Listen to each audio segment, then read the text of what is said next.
Con nosotros Alfredo Perdiguero, portavoz del Sindicato Independiente de Policía de España. Muy buenas noches, don Alfredo. Buenas noches, Carlos.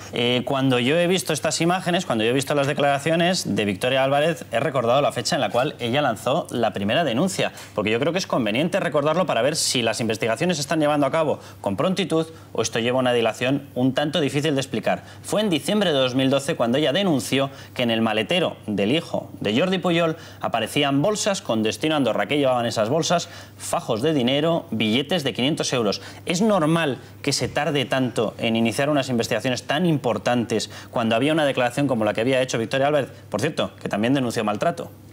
Las investigaciones policiales, Carlos, llevan muchísimo tiempo antes que eso. Lo que pasa que ya he dicho que se guardaron en un cajón sistemáticamente año tras año y no se ha llevado a efecto lo que pedíamos: comisiones rogatorias, investigaciones, puntualizaciones, señalizaciones. No han querido hacer nadie nada, en este caso en Cataluña. Y evidentemente hay que recordar que las comisiones rogatorias tardan año, año y medio, incluso 2 años en respondernos. Cada comisión rogatoria casi 2 años, por el hecho de que se trata de países en el extranjero, Andorra, Liechtenstein, etcétera. Claro, desde que se pide policialmente, el juez tiene que autorizarlo, tiene que mandarse el comunicado al banco y como tal esto es investigar, es decir, si es lícito o no contestar y si quieren contestar, porque hay que dejar claro, en Andorra están tirando un poco pero hacia atrás, es decir, el oscurantismo de Andorra no tiene nada que ver con el resto de comisiones rogatorias, es decir, están colaborando más a nivel internacional más que en Andorra.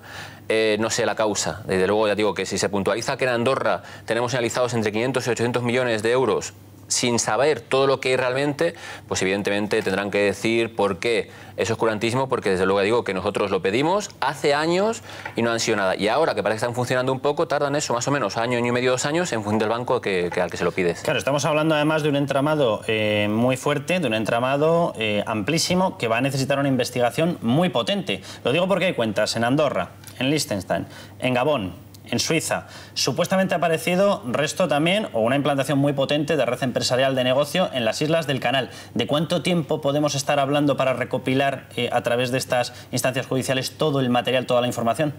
Hombre, hay que recordar que en marzo, abril ya ha habido testimonios puntuales de empresarios que han dicho cómo lo pagaban y dónde lo pagaban.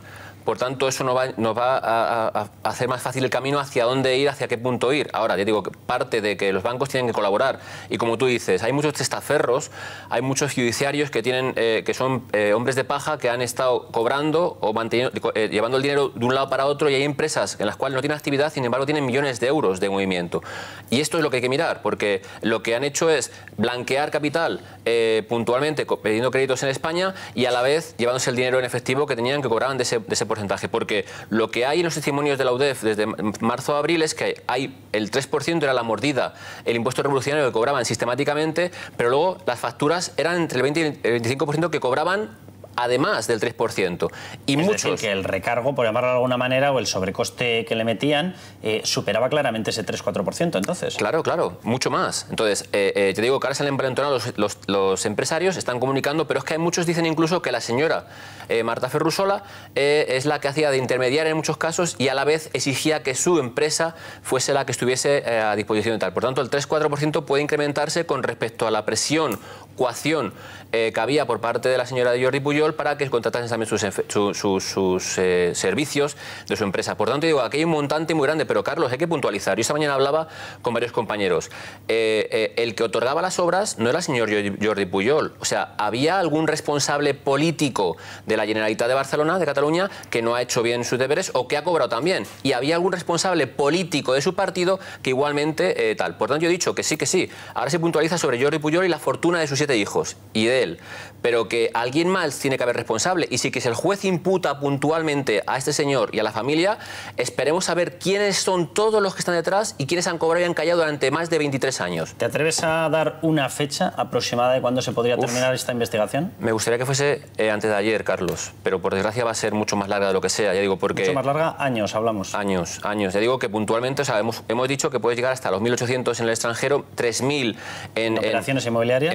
Claro, y simplemente esto sin saber, sin tener conciencia constancia real de lo que hay. Por tanto, ya digo que yo me gustaría que fuese, digo, antes de ayer, cuando tuviésemos toda la información, pero se va a alargar demasiado.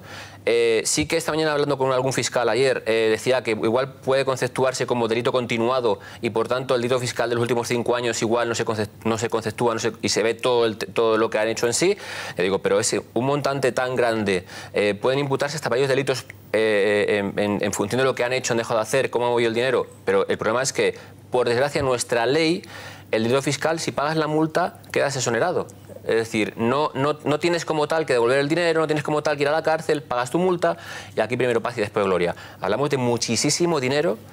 El Partido Socialista le ha trasladado una pregunta al Partido Popular diciéndole que por qué se está dilatando el proceso de investigación. El otro día nosotros recordábamos en el programa el hecho famoso, que yo creo que lo recuerda todo el mundo, del señor Maragall diciéndole: ustedes tienen un problema en una sede nada más y nada menos como el Parlamento de Cataluña. Diciéndole a Artur Mas: ustedes tienen un problema y se llama 3%. Artur Mas le contestaba: si usted sigue por esa senda no va a haber negociación. Y ustedes sí que van a tener un problema porque se van a cargar la legislatura. Y automáticamente el señor Maragall decía: retiro lo dicho. Aquello ocurrió hace unos cuantos años. Aquello hubiese sido decisivo que en aquel momento, si de veras tenía la información el Partido Socialista, la hubiese puesto a disposición policial o a disposición judicial para haber llegado a buen puerto antes de la fecha que ni tan siquiera te atreves a darnos, pero que puede ser a lo largo de muchos años de esta investigación. Desde luego, hablamos hace muchos años. Es decir, hablamos del primer gran pufo del señor Pujol, que fue Banca Catalana, en el cual su padre estaba implicado, él estaba implicado, toda la gente que perdió dinero en esa operación y nadie, y todo el mundo cayó. Y como dices, ahora me hace mucha gracia que muchos políticos saben lo que se hacía durante años y callaron. Pero igual que muchos periodistas, Carlos. Yo he hablado con muchos periodistas todos estos días y todos dicen: hace 15 años, hace 20 años. ¿Y por qué callaron? ¿Qué miedo otorgaba, como dicen algunos empresarios que no han hablado por miedo? ¿Miedo a qué? Es decir, sí que puedo entender que si no les concedían la obra no podían pagar a sus empleados, por ejemplo. Sí que puedo entender que si les amenazaban igual tenían que marcharse de Cataluña. Pero tendrán que decir ahora en sede judicial qué miedo tenían para no haber hablado durante 23 años. Alfredo, la oposición en Cataluña cree ya prácticamente improbable que Artur Mas, teniendo en cuenta los cargos que había tenido, que eran de primer nivel, había sido conseller de Hacienda, también había sido conseller en CAP, también fue, creo, conseller de Obra Pública, que no estuviera al tanto un poco de los manejos, pues sobre todo concretamente en esas carteras, como la de Obra Pública. Supongo que la policía está teniendo en cuenta este particular en las indagaciones y sobre todo también teniendo en cuenta que creo que hay ya una llamada constatada, la que permitió desbloquear aquel proyecto de los parques eólicos que Ambiente tenía paralizado y que la habría hecho el propio Artur Mas. Claro, aquí, a ver, el informe fantasma del 2012 era contra Artur Mas, si recordáis. Era una compilación de 4 informes en el cual señalaba que ya había movimientos oscuros y raros en ese sentido.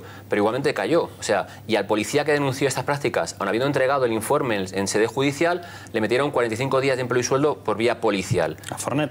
Exactamente. Entonces, el que era responsable en aquel momento del Sindicato Unificado de Policía, efectivamente. Eso es, mayoritario.